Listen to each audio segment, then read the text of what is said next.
어, 할렐루야, 아멘. 어, 우리가 이제 오늘도 우리 이은숙 집사님, 자동차를 고쳤는데, 브레이크, 그죠? 제가 배웠습니다. 오토매틱 일렉트릭 디바이스더라고요. 오토매틱 브레이크가 있어서, 그거는 좀, 새롭게 제가 기술을 배워서, 고쳐드렸습니다. 할렐루야. 여러분, 얼마나 행복합니까? 가다가 자동으로 이게 탁 스타트, 그게 아니고 그게 움직이는 거잖아. 그거예요. 맞아요. 그게 만약에 어떤 차가 갑자기 딱 튀어나오면요, 얘가 지가 알아서 스탑을 하거든요. 요즘 차들은 그렇게 나오거든요. 그래서 그 기능이 들어가 있는 차입니다. 그래서 그거는 브레이크 시스템이 다르거든요. 그래서 제가 우리 허집사님이랑 같이 고치면서 호산나 정비소를 하나 만들어야 되지 않겠나.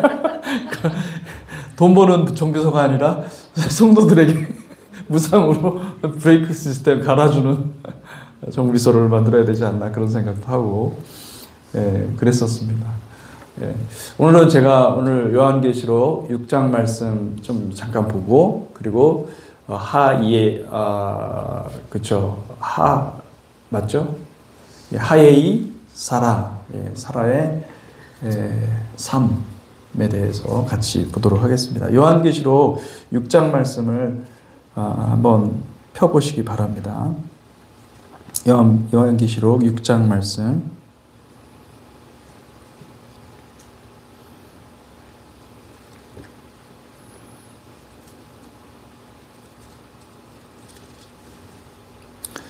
6장 말씀 우리가 지난주에는 첫째 인부터 넷째 인까지를 살펴보았고 그리고 이 첫째 인부터 넷째 인까지 일어나는 일련의 여러 가지 사건들이 있는데 그런 모든 사건들은 마지막 때 하나님께서 대환란의 그 시기를 열 때 어떤 일들이 일어나는가 이것들을 그 배경막으로서 제시를 해준 것입니다. 그러면은 이 대환란이 오기 직전의 그 상황은 어떤 상황인가? 그걸 핵심적으로 말해주는 게 바로 다섯째 인입니다. 다섯째 인. 다섯째 인을 떼실 때 9절부터 11절까지 한번 보겠습니다.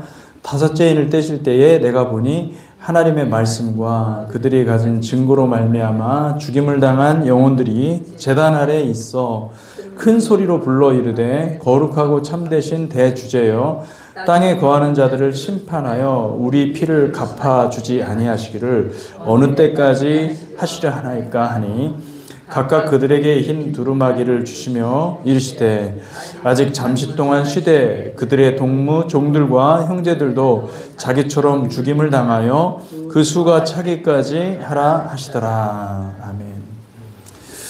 놀랍게도 대환란이 임하기 전에 다시 말하면 하나님께서 진노를 쏟아 부으시기 전에 어떤 일이 일어나느냐 가장 중요한 것은 전 세계적으로 박해가 일어난다는 거예요. 전 세계적으로.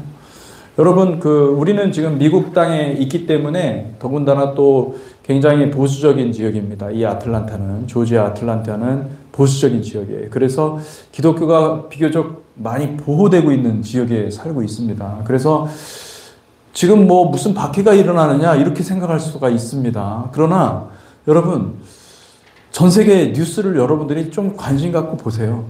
그러면요 어마어마한 박해가 기독교인들을 대상으로 엄청난 박해가 일어난다는 것을 알 수가 있습니다. 여러분 오픈도어라고 아시나요? 오픈도어라고 선교회인데 그 오픈도어에서 2025년 월드 워치리스트에 따르면 전 세계에서 3억 8천만 명의 기독교인이 높은 수준의 박해 또는 차별을 경험하고 있다고 합니다. 3억 8천만 명입니다. 3억 8천만 명.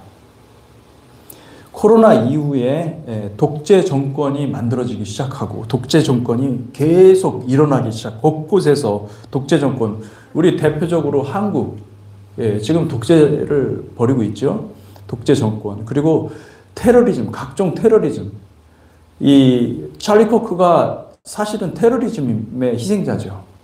찰리 코크 같이 그렇게 의인들이 고난받고, 뭐 우리 한국에도 보면은 그 황교안 총리 말도 안 되는 거 아닙니까? 예, 그런 일들이 전 세계적으로 일어나고 있고요. 그리고 종교 민족주의, 그 전체주의 이런 것들이 우후죽순으로 지금 생기고 있다는 것이죠.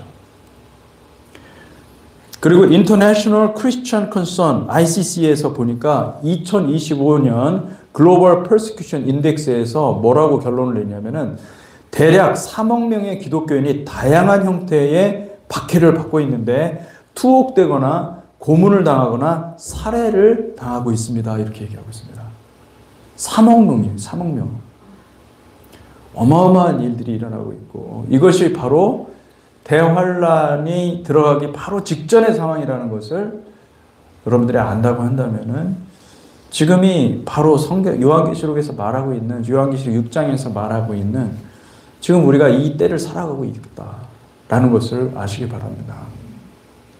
여러분 이때는요 우리가 군사로 준비되어야 되는 때고 이때는 우리가 하나님의 택함, 하나님의 택한 군사들이 준비되는 때거든요. 이때에 하나님의 선택이 있을 것이고 이때에 버림을 당하는 사람이 있을 것이고 이때 하나님의 선택을 받지 못하면은 그거는 버림을 받는 거예요. 그럼 누구를 선택하겠는가? 여러분 이때 지금 이거를 생각을 하셔야 됩니다. 지금 뭐 내 자아의 어떤 만족을 위해서 내가 원하는 것을 얻기 위해서 지금 어디를 뭐 쫓아다니고 이럴 때가 아니에요, 여러분.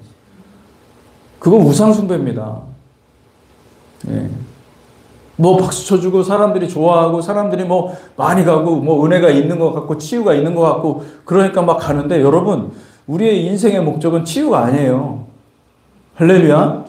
인생의 목적은 주를 위해서 죽는 것입니다. 십자가 지고 주님께 가는 거죠. 그것이 우리의 인생의 목적이 되시기를 축복합니다. 그냥 뭐 누구나 다 와도 좋으니 와서 우리 멋있는 예배도 드리고 함께 같이 신앙생활 같이 합시다. 뭐 이념이 어떻든 상관없습니다. 다 지금은 그런 때가 아니에요. 여러분 지금 다 그렇게 다 품고 가잖아요. 그러면은 진리를 잃어버립니다. 왜요? 예. 제가 지난주에도 얘기를 했지만은 악화가 양화를 구축하는 거예요. 악화가 들어오잖아요. 양화를 다 몰아내요. 다 죽여버려요. 예. 여러분 목사들이 정확한 설교를 해야 됩니다. 하나님의 말씀의 메시지, 진리의 메시지를 선포해야 되는데 성도들 눈치 보느라고 진리의 메시지를 선포를 못해요. 왜 교회에서 정치적인 얘기를 해야 되냐는 거예요.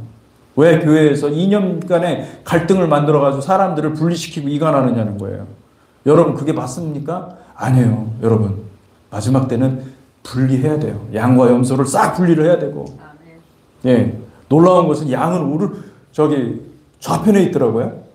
우편에 있더라고요. 예, 저도 깜짝 놀랐어요. 염소는 좌편에 있더라고요.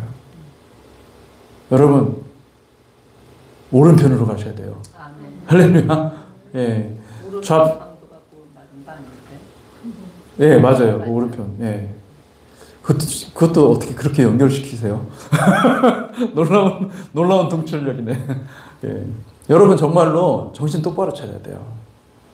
지금은 마지막 때입니다. 지금은 주님 오실 때고 이때 깨어서 준비하는 사람이 있고 이때 깨어나지 못하고 이게 도대체 목사님 무슨 말씀을 하는데 이게 도대체 무슨 말인지 모르시는 분들이 있는 거예요. 여러분 그렇게 가면 안 됩니다. 정신 똑바로 차려야 됩니다. 우리는 지금 3억 명이 박해받는 그 현실과 연장선에서 그 삶과 맞대어서 우리가 삶을 살아가야지 지금 뭐 편안함을 추구하고 뭐 모든 여러분 지금 그럴 때가 아니에요. 정신 차려야 돼요. 예. 요한계시록 6장에서 얘기하고자 하는 것은 바로 그거예요. 박해의 때가 올 거라는 것을 주님이 다 예고하셨습니다. 우리가 지금 그때를 지금 통과하고 있는 거예요. 지금 당장 나한테 박해가 없다 하더라도 여러분 정확히 보셔야 돼요. 오픈 도어라든지 아니면 ICC 리포트에 따르면요. 제가 지금 다 읽질 않아서 그렇죠. 어마어마한 박해가 일어나요. 나이지리아 박해, 여러분 이번에 트럼프가 지금 그거 손댄다고 하잖아요. 얼마나 심각하면 트럼프가 손대겠습니까? 생각을 해보십시오. 한국은 아무것도 아닙니다, 여러분. 한국은 진짜 감사한 줄 알아야 돼요. 예. 여러분 지금 어마어마한 박해의 때를 우리가 통과하고 있고, 우리가 미국 땅에 있지만은 그 박해받는 크리스찬들을 생각하면서 기도하고 하나님 앞에 나아가야 될 줄로 믿습니다. 깨어서 기도하면서 교회가 다시 회복될 수 있는 유일한 방법은 하나님께서 전하신 이 마지막 때의 이 말씀들을 힘있게 선포해야 돼요. 예. 그리고 무슨 지금 공산주의, 사회주의 이념을 찾고 이게 말이 되는 겁니까? 말이 안 되는 거예요, 사실은. 여러분, 그 사람들은요, 설득 못 시킵니다, 여러분. 관계를 끊으세요. 단절하세요. 이미 넘어간 사람들은 안 돼요, 여러분. 그 사람들을 사랑하는 방법은 그 사람들은 염소의 길을 가라고 내어 주십시오, 그냥. 왔다 갔다 하는 사람들을 붙잡고서는 그 사람들을 구원할 생각을 하셔야 돼요. 할렐루야. 예. 물론 우리가 이제 우리 윤태복 집사님 죄송합니다. 우리 사랑하는 가족이 그렇게 또 이 좌파에 또 너무 물들어서 그런 사람들 있죠. 여러분 우리 포기하지 말아야 돼요. 기도해야 돼요. 기도해야 돼요. 왜냐하면 주권은 하나님에게 있고요. 사람의 영혼을 구원하시는 주권은 오직 하나님께 있음을 믿습니다. 우리가 기도할 수 있는 거는 그것밖에 없는 거예요. 예. 그러나 여러분 이상하게도 교회에 들어와가지고 분탕질이라고 하죠. 그런 분탕질을 하는 그런 사람들 있잖아요. 안 나오는 게 좋은 거예요. 할렐루야. 예. 아멘입니까? 예. 얼마나 감사한지 몰라요. 안 나오는 게 좋은 것입니다. 세상에 나가면은 아직도 깨끗하신 분들이 너무너무 많고, 그들 가운데는 예수님께 돌아와야 될 사람들이 있는 거예요. 한 사람이라도 찾아서 그를 구원하시기를 주님의 이름으로 축복합니다. 우리가 구원을 베풀 수는 없지만은 우리가 기도로 하나님께 매달리면서 그의 영혼을 위해서 간절한 마음으로 기도할 때 하나님이 일하시는 것을 우리가 경험하시기를 축복합니다. 아멘. 그래서 우리가 이 마지막 때에 우리가 주님의 도구로 쓰임 받아야 돼요. 주님의 도구로 쓰임 받고 깨어서 하나님의 나라를 위해서 일하는 거룩한 성도들이 되시기를 축복합니다. 아멘. 저도 진짜 우리 이은영 전사님께서 또 말씀하셨지만은 이재명이라는 사람이 없었으면은 제가 이렇게 되지 않았을 거예요. 이재명 때문에 감사해요. 이재명이라는 사람이 있어서 제가 메시지가 이렇게 바뀌고, 야, 이게 지금 깨어나야 되는구나. 이게 지금 정신 차리지 않으면 다 죽는구나. 응? 크리스찬들 다 죽게 됐구나.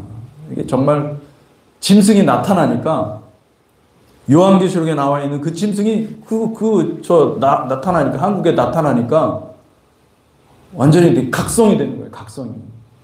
예. 여러분은 그런 어떤 의분이 안 생기나요? 저는 사실은 의분이 막 생깁니다. 예.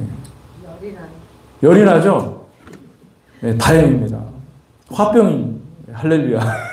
거룩한 화병인 줄 믿습니다. 여러분 기도하셔야 돼요. 기도하시고 진짜 하나님께 간절히 외치시기를 축복합니다.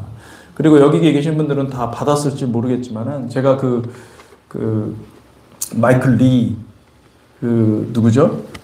CIA 요원이시더라고요. 한국 분이신데 그분이 이 정보를 수집하면서 깨닫게 된 너무나 중요한 사실. 그분은 연도, 숫자까지 다 외우고 계세요. 세상에 얼마나 그분 나이도 한 70 가까이 되지 않았어요? 70 너무 80, 예, 어떻게 그렇게 기가 막히더라고요. 근데 그분이 역사를 꿰고 있는 거예요.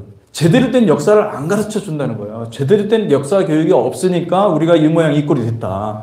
그 얘기를 하는데, 여러분, 제가 우리 교회에 그 공식 우리 카톡에다가 올려드릴 테니까 못 보신 분들도 반드시 보시고 역사 교육을 좀 받으셔야 됩니다.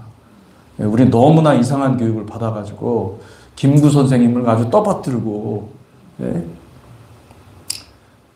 참 속았습니다. 속아서 살았어요. 정신 차려야 됩니다, 여러분. 지금이 어느 때인지 알고 정말로 기도하는 거룩한 백성들이 되시기를 축복합니다. 아멘. 예, 오늘 말씀은 이제 토라 포션 하예이 사라 같이 보도록 하겠습니다.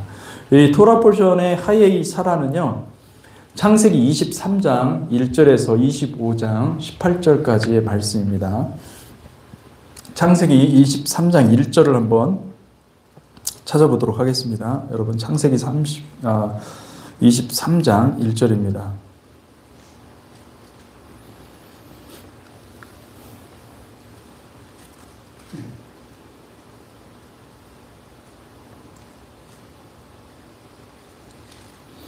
창세기 23장 1절, 1절과 2절을 같이 한번 읽어볼까요? 시작. 사라가 127세를 살았으니 이것이 곧 사라가 누린 해수라. 사라가 가나안 땅 헤브론 곧 기럇 아르바에서 죽음에 아브라함이 들어가서 사라를 위하여 슬퍼하며 애통하다가, 네, 거기까지. 네. 여러분, 이 사라가 결국은 죽게 되는 것이죠. 그런데 바로 22장, 그러니까 우리가 읽은 23장 바로 앞에는 무슨 이야기가 나오냐면은 아브라함이 아들을 이삭 아들을 유일한 독자 이삭을 모리아로 데리고 가서 그것을 번제단에 죽이는 그 사건이 기록되어 있습니다. 우리는 이 사건과 이 창세기 22장 이 사건과 23장 이 사건을 멀리 이렇게, 그러니까 그 사건이 있고 그리고 나서 127년, 그러니까 오래된 사건으로 생각을 하는데, 유대인들의 어떤 그 전승을 보잖아요. 그 사람들은 미드라시라든지 여러 그 유대 문헌에 살펴보면은 이게 바로 그 전해에 일어난 일이라는 거예요. 그러니까 창세기 22장에 아브라함이 하나님의 음성을 듣고 아들 이삭을 바치겠다. 그거 이 부인 입장에서는 직접 들은 것도 아니고, 하나님한테 직접 들은 것도 아니고, 이게 도대체 뭡니까? 그런 하나님은 어디 있어요, 세상에? 예, 어렵게 얻은 아들이잖아요.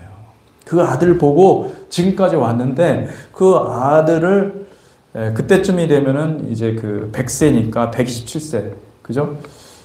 사라가 90세에 90몇 세에, 그죠? 네, 90세인가요? 10살 차인가요? 그러니까 26년, 36세에 청년이 되었을 때, 이삭이 청년이 되었을 때, 그때 그걸 바치라는 명령을 받고 하나님께서 그런 명령을 하셨다는 것 자체가 그 이해가 안 되는 거죠. 예. 그래서 유대 랍비들은 이거를 어떻게 해석하냐면, 그때 그 사건의 충격이 너무 커서 시름시름 앓다가 죽었다는 거예요. 예. 그거를 우리가 이제 성경에 나와 있는 얘기가 아니고 유대인들의 어떤 전승에 따라서, 이 미드라시에 따라서 본 해석이기 때문에 그것을 100% 다 받아들이기는 어렵죠. 하지만 사라의 인생을 우리가 생각해 보면 엄청난 인생을 사는 것입니다. 그가 거의 끝 무렵에 정말로 자기 아들을, 자기가 낳은 그 아들을 희생한다는 것, 그건 어마어마한 일이었을 겁니다. 그리고 여기다가 이제 23절에 사라가 127세를 살았으니 곧 사라가 누린 햇수라. 그렇게 하면서 하예이 사라가 시작되는 것이죠. 이 하예이 사라는 무엇이냐면은 하예이 이게 생명이라는 뜻입니다. life. 여러분 하와가 뭐죠? 산자의 어머니라는 뜻입니다. 생명, 모든 생명을 가진 사람의 어머니가 되었다. 하와, 그죠? 그 하야에서 나온 거예요. 하야, 살다, 존재하다 라는 것. 존재하는 것 자체가 사는 것이기 때문에 하야에서 나온 건데, 하예히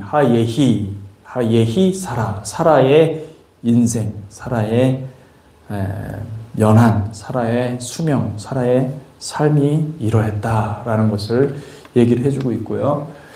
그래서 헤브론의 시신을 묻습니다. 그 얘기가 지금 창세기 23장에 기록되어 있고, 그리고 창세기 23장의 가장 중요한 사건으로 아브라함이 그때 사라의 죽음 앞에서 결단을 합니다. 무엇이냐면 막벨라 굴을 사기로 결단하는 내용이 23장에 기록이 되어 있고, 그 다음에 이제 24장에 보면은 이 아브라함이 종 엘리에셀을, 늙은 종 엘리에셀을 아브라함의 아들 이삭을 결혼시키기 위해서 준비하는 과정이 나오고 있습니다. 엘리에셀. 그래서 엘리에셀을 파송하고 리브가를 만나고 그리고 이삭이 맞이하는 그 과정이 창세기 24장에 기록이 되어 있고, 그리고 25장 1절에서 11절까지는 아브라함이 후처를 받습니다. 그두라, 그죠? 그두라. 어떤 유대인 학자들은 이 그두라가 아마도 그 하갈의 이름이 아니냐 이렇게 주장하는 사람들이 있어요. 예.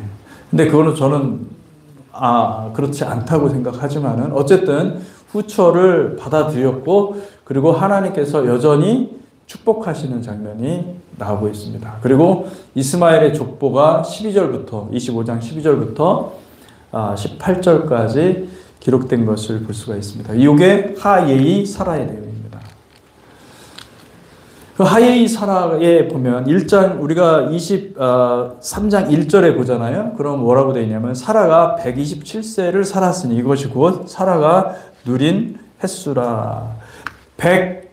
원문을 보면은 어떻게 되냐면 127로 딱 구분해서 나눠져 있는데, 이것에 대해서 유대인들은 해석을 이것을 정확하게 어떻게 해석을 했냐면은 사라가 완벽한 인생을 살았다 이렇게 해석을 하고 있는 거죠.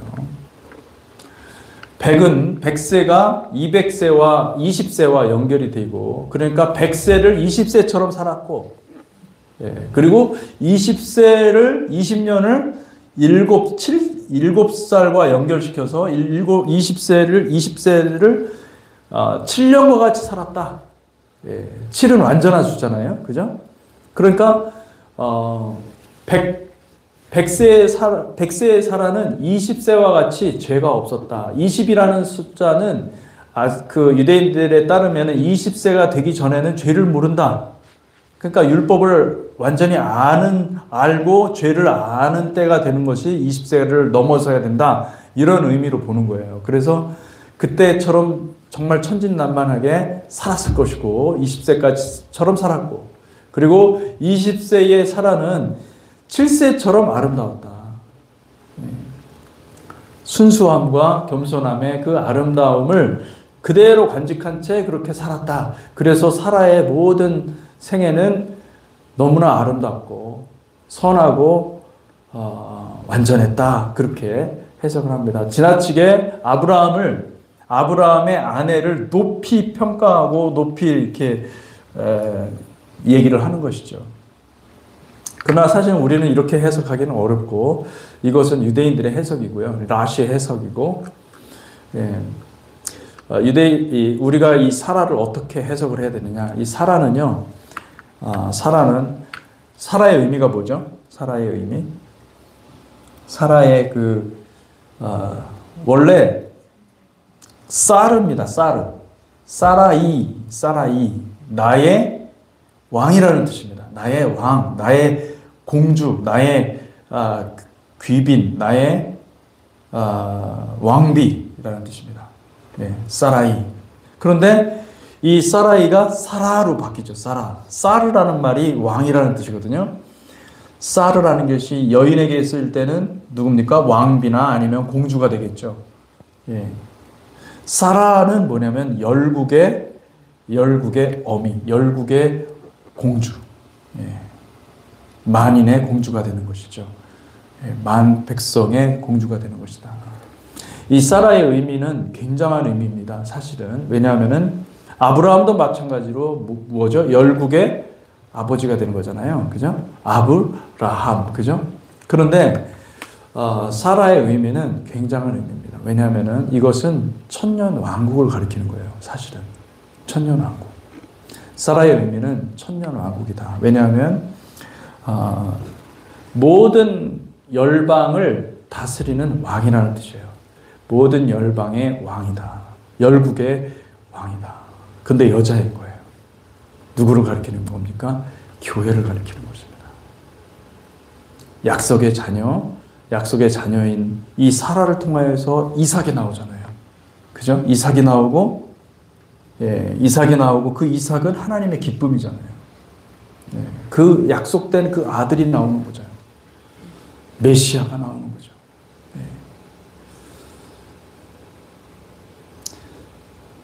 이스라엘이죠. 이스라엘.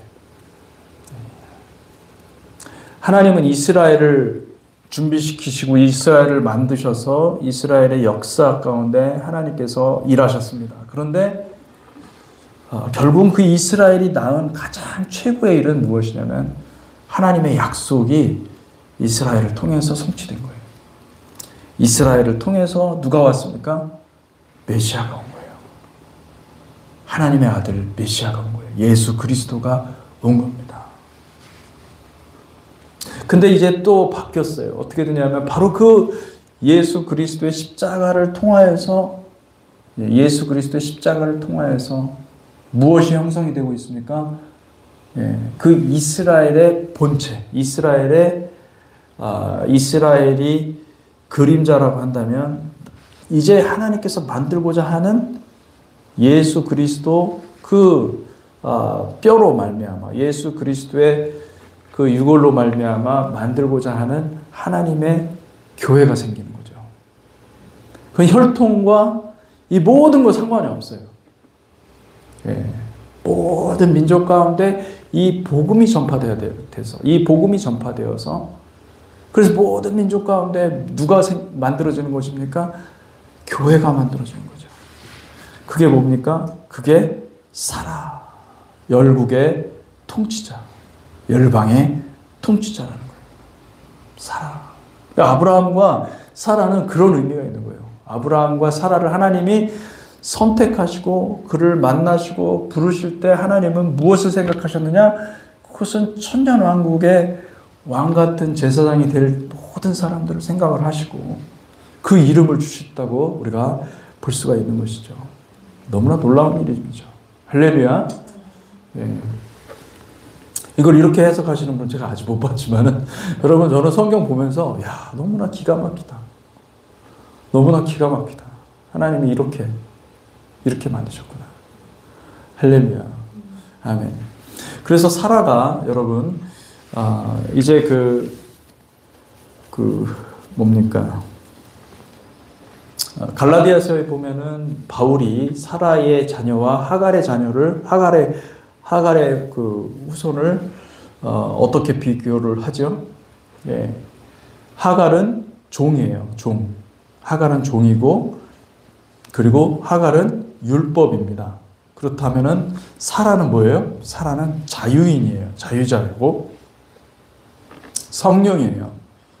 성령이고 사라의 자녀가 된다는 건 약속의 후손이 되는 것이고 약속을 따라서 믿음으로 우리가 구원 얻는 참된 자유를 누리는 백성이 되었다. 그 얘기를 하고 있는 것을 볼 수가 있습니다. 이것도 역시 사라를 어떻게 보는 것입니까? 하나님 나라로 보는 해석이라고 볼 수가 있는 것입니다. 그리고 이제 사라가 사라가 죽은 후에 아브라함이 결심을 하죠. 3절을 한번 보겠습니다. 23장 3절. 예, 3절. 그 시신 앞에서 일어나 나가서 헷 족속에게 말하 이르되 나는 당신들 중에 나그네요 거류하는 자이니 당신들 중에서 내게 매장할 소유주를 주어 내가 나의 죽은 자를 내 앞에서 내어다가 장사하게 하시오. 그러니까 이제 4절까지 읽었는데요. 아브라함이 사라의 죽음 앞에서 중대한 결정을 하게 됩니다. 놀라운 것은 사실은 그때까지는 사라가 죽기 전까지는 아브라함이 어떻게 보면 그 아들로 인한 기쁨, 그리고 아들을 하나님께서 주시기까지의 그 많은 과정이 있었잖아요. 그래서 바라보고 마침내 아들을 주셨어요. 그리고 나서 꽤 많은 시간이 지나면서 하나님께서 주시는 축복을 다 누리면서 살았지만은 그 전에는 단 한 번도 그 땅을 살 생각을 못 했던 거예요. 예. 이 막벨라굴을 이제 사야 되겠다 결단을 한 것입니다. 예. 그래서 우리가 창세기 23장을 우리는 그죠? 그냥 이 있는 그대로 보니까 잘 모르지만은 유대인들의 전통에 따르면 랍비 전승에 따르면요. 이 가나안 땅 헤브론 다시 말하면 기럇 아르바 똑같은 말입니다. 헤브론과 기럇 아르바는 똑같아요. 그리고 바로 그 헤브론에 있는 막벨라 굴을 삽니다. 근데 이 납비 전승에 보면 미드라시나 조하르는 사실 조금 여러분 이제 그 유튜브에 보면은 많은 그 토라 포션 강의가 많이 나오는데 상당수가 사실은 조하르에서 많이 나옵니다. 조하르의 것들을 많이 인용을 하죠. 카발라죠. 카발라인데 유대교 신비주의 카발라의 인사이트를 빌어서 이렇게 하는데 사실은 저는 굉장히 조심스럽습니다. 카발라가 너무나 인간의 상상력과 성경에서 말하지 않는 부분까지 막 이렇게 터치하려고 하는 그런 이 내면의 어떤 그것도 일종의 영적인 교만이거든요. 그런 것들이 있어요. 그래서 우리가 정말 조심해야 되는 부분들이 있습니다. 그렇지만 어쨌든 카발라의 의견도 같이 한번 들어보는 것도 좋을 것 같아서 제가 이제 여기다 소개를 하는 거죠. 이 막벨라가 바로 막벨라에서 이 아브라함이 무엇을 발견했느냐? 막벨라 굴에서 아담과 하와의 시신을 발견했다는 거예요. 네. 그런데 그래서 여기가 에덴의 입구다라고 깨닫고 그래서 그것을 사야 되겠다 결정을 했다 이렇게 해석을 합니다. 여러분 어떻게 생각하세요? 이해가 안 되죠?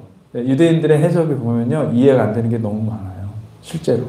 엄청 오래됐는데 그 아담과 하와가 어떻게 알아요? 그렇죠.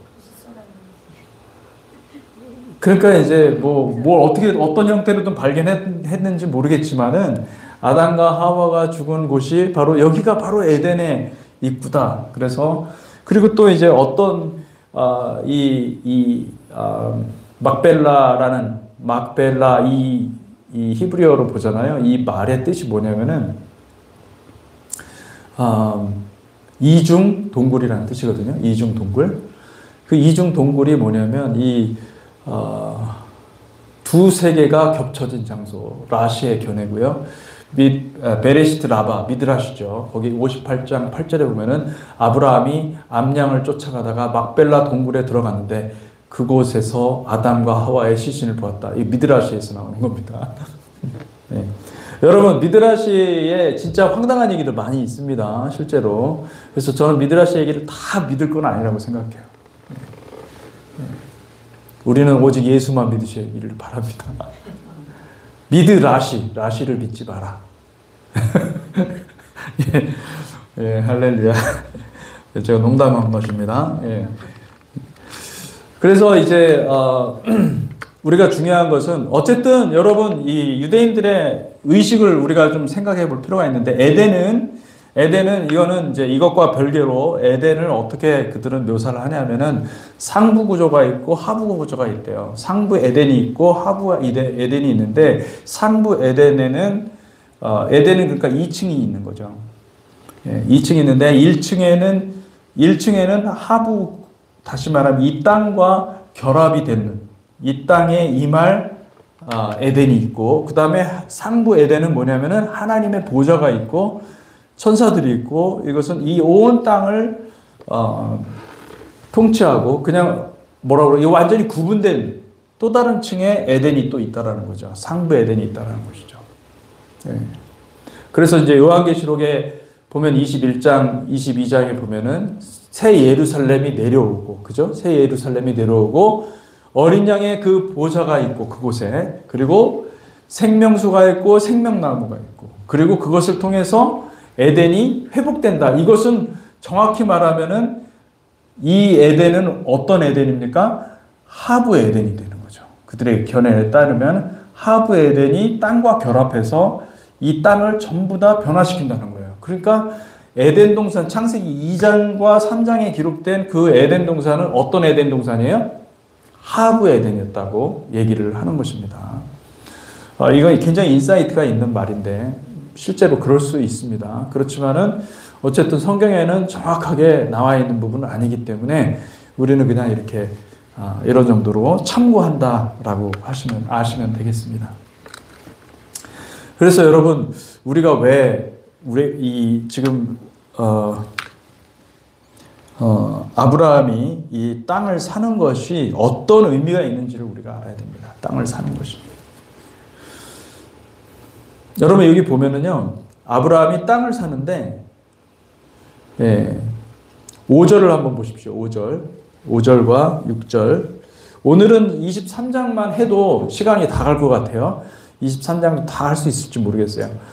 5절부터 한번 읽겠습니다. 5절부터 쭉 읽어보겠습니다. 같이 읽어볼까요? 시작. 헷 족속이 아브라함에게 대답하여 이르되 내 주여 들으소서. 당신은 우리 가운데 있는 하나님이 세우신 지도자이시니 우리 묘실 중에서 좋은 것을 택하여 당신의 죽은 자를 장사하소서. 우리 중에서 자기 묘실에 당신의 죽은 자 장사함을 금할 자가 없으리이다. 아브라함이 일어나 그 땅 주민 헷 족속을 향하여 몸을 굽히고 그들에게 말하여 이르되 나로 나의 죽은 자를 내 앞에서 내어다가 장사하게 하는 일이 당신들의 뜻일진데 내 말을 듣고 나를 위하여 소할의 아들 에브론에게 구하여 그가 그의 머리에 있는 그의 막벨라 굴을 내게 주도록 하되 충분한 대가를 받고 그 굴을 내게 주어 당신들 중에서 매장할 소유지가 되게 하기를 원하노라 하매 에브론이 헷 족속 중에 앉아 있더니 그가 헷 족속 곧 성문에 들어온 모든 자가 듣는 데서 아브라함에게 대답하여 이르되 내 주여 그리 마시고 내 말을 들으소서. 내가 그 밭을 당신에게 드리고 그 속의 굴도 내가 당신에게 드리되 내가 내 동족 앞에서 당신에게 드리오니 당신의 죽은 자를 장사하소서. 여기까지 일단 한번 보겠습니다. 여러분 이 이야기를 보면은 전형적인 흥정입니다. 장사치들의 흥정입니다. 장사치들의 흥정. 자, 아브라함은 이 땅을 사고 싶은 거예요. 막벨라굴을 너무너무 사야 된다는 확신이 들어서 이거는 내가 이때 하지 않으면 안 된다. 그래가지고 어떻게든 살려고 하는 것이고요. 그리고 해쪽 속의 의도는 뭡니까? 이 땅을 가지고 있는 해쪽 속의 의도는 뭘까요? 잘 보셔야 돼요. 이거 충청도 화법으로 보셔야 됩니다. 그냥 보시면 안 돼요. 이게 동양적인 사고방식이란 말이죠. 응? 충청도 화법 있잖아요. 그죠? 네.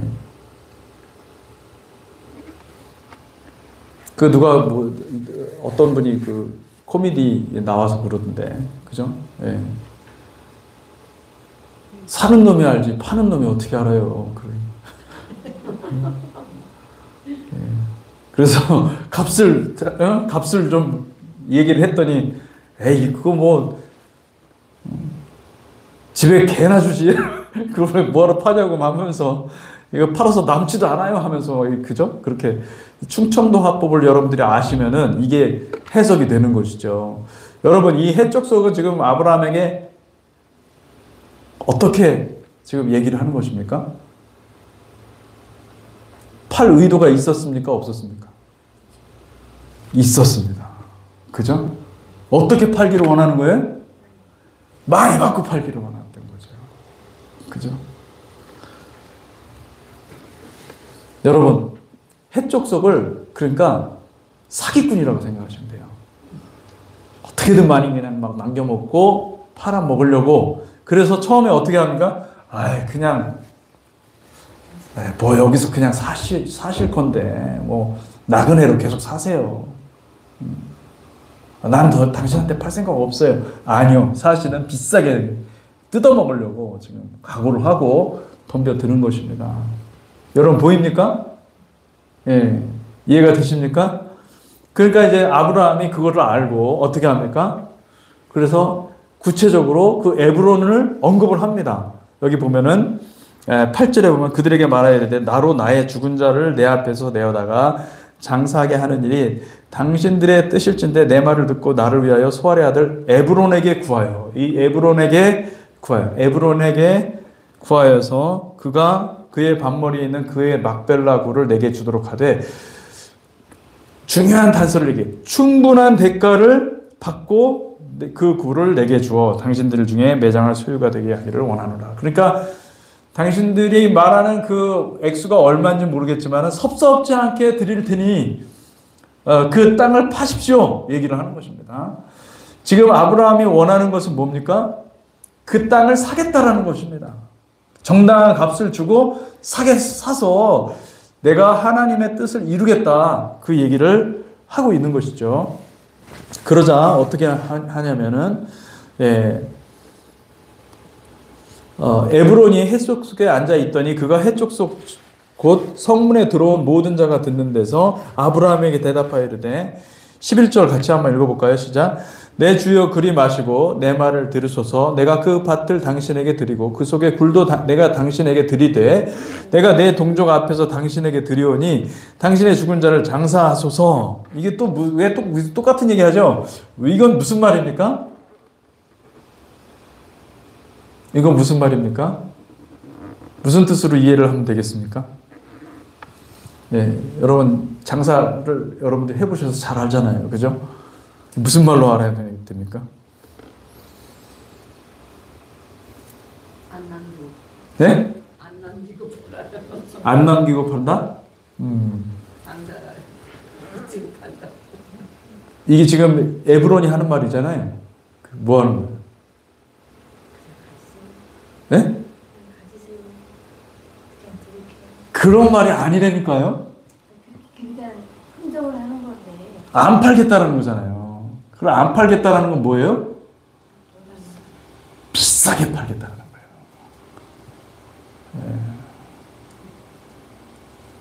네가 생각하는 것보다 훨씬 비싸. 감히 살 생각하지 마.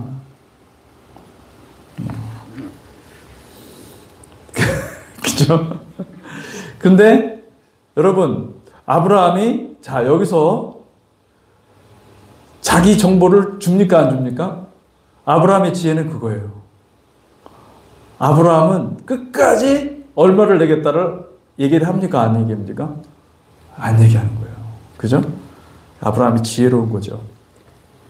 그래서 14절을 보죠. 에브론이 12절 볼까요? 12절인가요? 아브라함이 이에 그 땅의 백성 앞에서 몸을 굽히고 그 땅의 백성이 듣는 데서 에브론에게 말하이르되 당신이 합당히 여기면 청하건대 내 말을 들으시오. 내가 그 밭값을 당신에게 주리니 당신은 내게서 받으시오. 내가 그의 죽은 자를 거기 장사하겠노라. 이제 많은 사람들이 모인 데서 얘기를 한 거예요. 그렇게 에브론이 아브라함에게 대답하이르되 이제 거래가 이제 된 것입니다. 내 주여 내 말을 들으소서. 땅값은 은 400세겔이나 예, 은 400세겔이나 자기가 생각하기에는 그들이 생각하기에는 은 400세겔을 예, 높이 쳐준 거예요. 원래 이 땅값은 은 400세겔이 안 될 거예요. 100세겔도 안 됐을 수도 있어요. 예, 그런데 높게 400세겔을 쳐서 400세겔이나 이거를 어떻게 얘기하는 것입니까? 400세겔이라는 것을 넌지시 얘기를 하고 그리고 나와 당신 사이에 무슨 문제가 되리까 당신의 죽은 자를 장사하소서 이렇게 팔 생각은 없습니다. 400세겔이지만은 나는 당신한테 팔 생각 없습니다. 뭐 우리끼리 뭐 장사합니까? 이렇게 좋은 말로 얘기를 한 거지만은 사실은 그게 아니라 400세겔이니까 내놔라. 있으면 내놔라. 너 400세겔 없지? 그래. 너 돈, 전 재산을 팔아가지고 400세겔 만들어서 그러니까 터무니없게 높여서 값을 불렀습니다. 그때 에브론은 아브라함을 몰랐던 거예요. 아브라함이 얼마나 부자인지. 아브라함이 얼마나 왕창, 뭐라 그럴까요? 엄청 부자라는 걸 몰랐던 거죠. 그 그러니까 에브론이 적을 알아야 되는데, 상대방을 알아야 되는데, 상대방을 몰랐어요. 만약에 아브라함이 부자인 걸 알았으면 4,000세겔을 불렀을 겁니다. 근데 400세겔밖에 안 부른 거죠. 예, 여러분 400세겔이 당시의 그 가치로 환산하면 오늘날의 가치로 보면 어느 정도 돈이 되는지 아십니까? 제가 그거를 서치를 해봤거든요. 400세겔이 어느 정도 될 것 같아요. 자, 막벨라 굴은 굴입니다. 이게 사람들이 사는 어떤 농사 지을 수 있는 그런 땅이 아니고 그냥 굴이에요. 예. 그게 뭐 크게 아주 큰 가치가 있는 게 아닌데 400세겔을 지금 뭐 세겔, 이 히브리어로 세겔, 지금 히브리어 돈 세겔로 사용하고 있거든요. 근데 지금의 가치로 환산할 수 없고 옛날 가치, 고대의 가치로 보면은 고대는요, 1원 세겔이 얼마였냐면은 2달치 월급이에요. 2달치 월급. 원 세겔이. 그러면 2달치 월급이면 생각을 해보세요. 우리 지금 미국 2달치 월급을 생각을 해봅시다. 한 패밀리가 2달치, 어떤 사람이 일을 해서, 노동을 해서 2달치 월급을 했다. 그러면은 대충 한 5,000불로 잡읍시다. 5,000불. 예, 그러면 5,000불 곱하기 400 해보세요. 얼마 나옵니까? 계산이 빠르시면은. 예?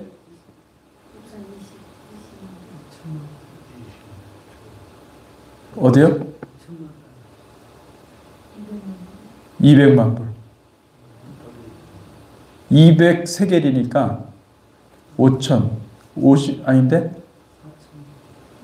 100만 불이네요. 200만 불이네요. 그죠? 200만 불 맞나요? 200만 불 정도 될 거기 200만 불. 그러니까 200만 불, 그러니까 지금 생각해도 터무니없는 가격이죠. 그죠? 200만 불. 근데 200만 불을 내준 것입니다. 아브라함이. 왜요? 아브라함에게 중요한 것은 뭐냐면 모든 사람들이 보는 앞에서 땅을 샀다는 것입니다. 그 굴을 샀다는 것입니다. 아브라함은 그거를 원했던 거예요. 깨달은 거예요. 아브라함에게는 그것이 200만 불의 가치보다 훨씬 더 있었어요. 예. 자기 전산 자산을 다 팔아서라도 이거를 사야 될 만한 충분한 이유가 생겼던 거죠. 그것이 언제? 사라가 죽고 난 다음에. 여러분, 이것은 굉장히 중요한 의미가 있습니다. 이것이 어떤 의미가 있냐면, 하나님께서 왜 아들을 자기에게는 모든 거잖아요. 자기에게 모든 것. 아들이 자기에게 하나님에게는 모든 것인데, 하나님께서 아들을 이 땅에 보내시기로 하셨죠. 그렇지 않습니까? 예. 그리고 그 아들을 희생하시는 것까지 생각을 한 거죠. 아버지께서는. 저는 여기서 아브라함이 사라의 죽음을 통해서 사라를 너무너무 사랑하고 사라를 통해서 이삭을 얻었잖아요. 그죠? 그리고 사라의 인생 가운데 정말 사라는 완벽한 교회예요, 교회. 그러니까 저는 이것이 유업이라고 생각합니다. 사라의 죽음을 통하여서 하나님께서 약속하신 그 땅, 그 가나안의 한 지점을, 이 막벨라 굴, 이 매장지를 하나님께서 얼마나 귀하게 여기시는지를 깨닫고, 그리고 그것을 산 거죠. 하나님께서 우리를 위해서 희생하신 것을 깨닫는 거죠. 여러분, 우리가 인생을 어느 지점에 가잖아요. 그러면은 나의 인생을 어떻게 하면, 나의 삶을 어떻게 하면 하나님께 드릴 수 있을까? 이 생각을 하는 것이죠. 여러분, 이 생각을 하시기를 축복합니다. 아멘. 순교는, 여러분, 순교는요, 하나님을 사랑한다는 표현입니다. 내가 하나님을 사랑하기 때문에 자발적으로 나의 생명을 주님께 드리는 거룩한 행위죠. 순교는 두려워하는 자에게 하나님이 순교의 기회를 주지 않습니다. 순교는요, 자발적인 순교고, 여러분, 스데반이 돌에 맞아 죽을 때 그는 기뻐했습니다. 하늘이 열리고 그의 눈은 기쁨으로 가득 차서 충만해서 순교를 할 수 있었어요. 어쩌면 그는 준비했을 것입니다. 나를 다 드리기로, 내 것을 다 드려서라도 내가 천국을 사야 되겠다. 내가 천국에 들어가야 되겠다. 아브라함은 여태까지 매장지 가나안을 살 생각을 못했던 거예요. 근데 사라가 나의 모든 것이었어요. 사라가 죽고 난 다음에 깨달은 것입니다. 사라가 죽고 난 다음에 내가 왜 못 샀을까? 내가 재산을 모으는 것이 나의 목적이 아니고 내가 이 땅에 와서 이곳을 값을 주고 사는 것이, 그러니까 그것에 대해서 깨달음이 있었고, 그것에 대해서 비전이 열리고, 그것에 대해서 자기 자신을 드리기로 헌신을 한 것입니다. 할렐루야. 하나님의 음성은요, 이렇게 오는 거예요. 하나님의 음성. 이게 정확하게 이 아브라함은 하나님의 뜻을 알고 그 땅을 산 거예요. 할렐루야. 아멘. 그래서 여러분, 우리 인생에, 여러분들의 여러 가지 인생의 목적이 있죠. 여러분, 저는 우리 예수로 하나 되는 교회에서 여러분의 인생의 목적을 발견하는 저와 여러분들이 되시기를 축복합니다. 아멘. 그래서 이 교회는요, 너무너무 사랑하는 주님의 공동체입니다. 우리가 왜 공동체로 모이는가? 그것은 바로 에덴이 이곳에서 열리기 때문에. 할렐루야. 예. 여러분, 교회는 에덴입니다. 교회는 공동체로 모여야 되고, 이게 종교, 멋있는, 사람들이 보기에 막 사람들을 만족시킬 수 있는, 사람들에게 영적인 만족, 감정적인 어떤 정서적인 만족, 그를 위로해주고 치유해주고 그러는 게 아니에요. 교회는, 여러분, 그게 본질이 아니에요. 교회는 뭡니까? 교회는 하나님을 아는 곳이에요. 십자가에 달리신 예수 그리스도를 아는 곳이고, 그 예수 그리스도의 사랑을 통하여서 내 삶이 완전히 바뀌는 것입니다. 에덴의 삶을 풀어놓는 것입니다. 에덴의 삶을 내가 경험하고 에덴의 삶을 여기서 풀어놓는 거예요. 그러니까 여러분, 교회를 사랑하시기를 주님의 이름으로 축복합니다. 어떻게 사랑해야 됩니까? 교회를 주님이 우리를 사랑하신 것처럼 교회를 사랑하십시오. 교회에서 무엇인가를 받으려고 합니다. 사람들이 계속, 제가 반복적으로 얘기를 하지만은, 받고자 하잖아요. 그거 받고자 하는 걸 못 받아요, 여러분. 그럼 어떻게 되느냐? 교회에서는 이미 받았으니 받은 것으로 믿으십시오. 예수 십자가를 내가 받았으니, 자, 이게 믿음인 거예요. 믿음이 없으면은 아이고, 언제 주셨어요? 아니, 내가 느껴져야 받은 거 아닙니까? 막 이렇게 하는 거거든요. 근데 믿음 있는 사람은 느껴지지 않아도 이미 받았으니 이렇게 시작하는 거예요. 할렐루야. 아멘. 받았으니. 믿어야 그 다음에 하나님의 나라가 진보가 되는 겁니다. 할렐루야. 이미 받았으니 뭐예요? 주어라. 너희가 거저받았으니 주어라. 할렐루야. 주는 자가 복이 있다. 주는 자가 받는 자보다 더 복이 있다. 그거는 그 말이에요, 여러분. 그러니까 우리는 받는 사람들이 아니라 성숙한 사람과 성숙하지 않은 사람의 차이는 뭐냐면은 성숙한 사람은 주고 또 주고 그러는 것입니다. 성숙하지 않은 사람은 뭡니까? 아무리 퍼줘도 더 달라고 하는 것입니다. 네. 아, 그거 말고, 이렇게 아니, 도대체, 가려운 데를 알고 좀, 긁어주든지. 계속 달라고 하는, 여러분, 다오다오 하는 거머리는요, 평생 무적행을 달고 사는 사람입니다. 여러분, 미성숙에서 성숙으로 나아가는 것은 내 자아를 십자가에 매달면 되는 것입니다. 근데 그걸 안 하는 거예요. 그걸 안 하는 거예요. 교회에서 그것을 배우는 것이죠.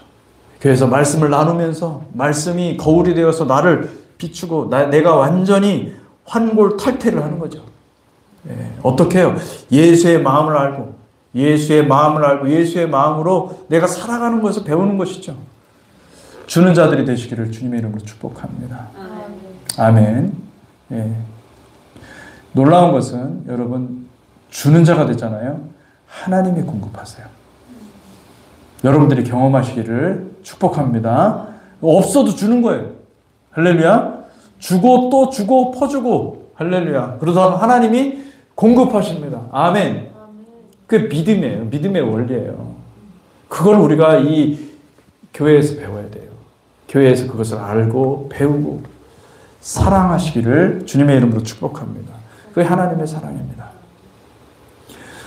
왜 교회에서 말씀이 중심이 되어야 되는가? 이 말씀이 결국은 뭐냐면요. 우리를 변화시키고 근본적으로 세상이 흉내조차 할 수 없는 그 사랑을 만들어내는 것은 말씀입니다.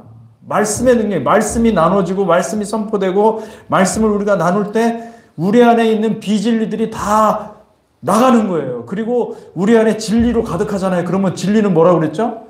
기쁨이거든요. 기쁨. 기쁨은 뭐 주체할 수가 없는 거예요. 이거를 금지할 법이 없는 거예요. 그 성령의 열매들이 내 안에서 막 생기기 시작하고 그러면 내가 바뀌는 거죠. 내 삶이 바뀌는 거죠. 내 삶이 바뀌면 어떻게 돼요? 그 기쁨은 다른 사람들한테도 전달이 되는 거예요. 내가 우물이 되는 거예요. 생수가 터져나오는 우물이 되는 것이기 때문에 여러분 이것이 어떻게 가능합니까? 성경 공부를 통해서 가능한 것이 아니에요. 공동체가 있어야 되는 거예요. 여러분. 그죠? 공동체가 있어야만 되는 것입니다. 예, 여러분이 지금 공동체 말씀 나눔 하잖아요. 우리가 매주일마다 설교 말씀 듣고 거기서 끝나지 않죠. 되새김질 하잖아요. 그거 같이 만나서 거기서 우물이 터져야 돼요. 생수의 우물이 터져야 돼요. 거기서 생수의 우물이 터져 한 사람이 생수를 발견해서 거기서 터지잖아요. 그러면 그 지역에 있는 사람들 다 살리는 거예요. 사실은. 예. 말씀의 우물이 터지시기를 축복합니다. 소그룹이 그래서 중요한 거예요, 여러분. 소그룹, 스몰 그룹. 이 대그룹은 그런 거 할 수가 없어요. 예. 대그룹은요, 종교만 만듭니다, 여러분. 그래서 저는 제가 저희 아내한테도 계속 그런 얘기를 하지만은, 100명 넘어가기 시작하면은, 그때는 이게 인간도 관리의 대상이 되고, 예. 관리라는 말을 제가 부정적으로 생각하지 않습니다. 관리해야 돼요. 우리는 다 관리를 받아야 되고, 예. 피부 관리 받듯이, 피부도 우리 인간 관리를 받아야 됩니다. 할렐루야. 그죠? 성품도 관리 받아야 되고 다 받아야 되죠. 그런데 여러분 우리는 한계가 있는 거예요. 인간이라는 게 한계가 있는 거예요. 하나님 나라는요. 철저하게 보세요. 예. 고을 단위를 굉장히 작게 만들어서 하나님 천년왕국에도요. 분명히 그럴 거예요. 우리에게 뭐 나라 전체를 맡기고 막 이러는 게 아니라 고울을 나눠가지고 하나님이 다 분배하실 거예요. 그 능력에 맞게 다 분배하시고 그렇게 하실 거예요. 그러니까 여러분, 우리는 퍼주는 사람이 되면 리더가 되는 것이고, 리더가 되잖아요. 그럼 여러 사람을 살리는 것이죠. 그죠? 그 소그룹이 굉장히 중요한 거예요. 그래서 교회가 커지면은요, 종교가 되고 많은 사람들이 요구를, 그것도 이 클리포드, 이 겉사람의 요구를 다 들어주다 보면은 여러분, 본질을 잃어버려요. 본질을 잃어버리고. 우리는 전략적인 옷을 입어야 돼요. 주님 오실 때까지 어떻게 해요? 하나님이 원하시는 대로 소그룹을 많이 만들면 되는 거예요. 할렐루야. 그래서 한 100명 되잖아요. 우리는 그때부터는 어떻게 하면 분가할까? 어떻게 하면 교회를 나눌 수 있을까? 어떻게 하면 전략적으로 저 많은 지역에다 교회도 세우고 분립개척을 시키고 그런 걸 생각을 해야 됩니다. 그러지 않잖아요. 그러면 고인물은 썩게 돼 있습니다.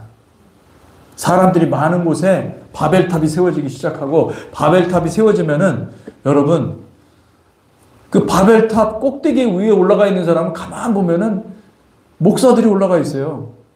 천국에 목사들이 왜 없는지 아십니까? 바벨탑 꼭대기에 니무롯이 되려고 그러니까.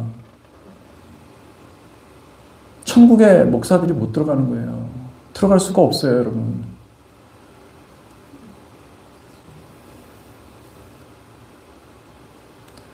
우리는 아무것도 없어야 돼요, 사실은. 아무것도 없어야 돼요. 무익한 종입니다. 이렇게 얘기할 수 있는 존재가 돼야 돼요, 사실은. 예. 다 만들어 놓고 꼭대기 위에서 나는 무익한 종입니다. 이거는 가식이죠. 그게 아니라 죽으면서 내 생명을 던지면서 죽으면서 나는 무익한 종입니다. 이렇게 얘기해야 되지 않겠습니까? 여러분, 교회가 커지는 것은요, 굉장히 경계해야 되는 것입니다. 지금부터 그 생각을 하셔야 돼요. 여러분, 위험해지는 거예요. 굉장히 위험해지는 거예요. 많은 교회들이 그렇게 넘어간 거예요. 다 바벨론이 돼버리는 거예요. 처음에는 얼마나 뜨겁게 시작했습니까? 그들이 기도했기 때문에 그렇게 사람들을 하나님께서 보내주신 것인데, 그 사람들이 많아지다 보니 어중이 떠중이 다 들어오는 거죠. 악화가 양화를 다 구축해버리는 거죠. 바벨론이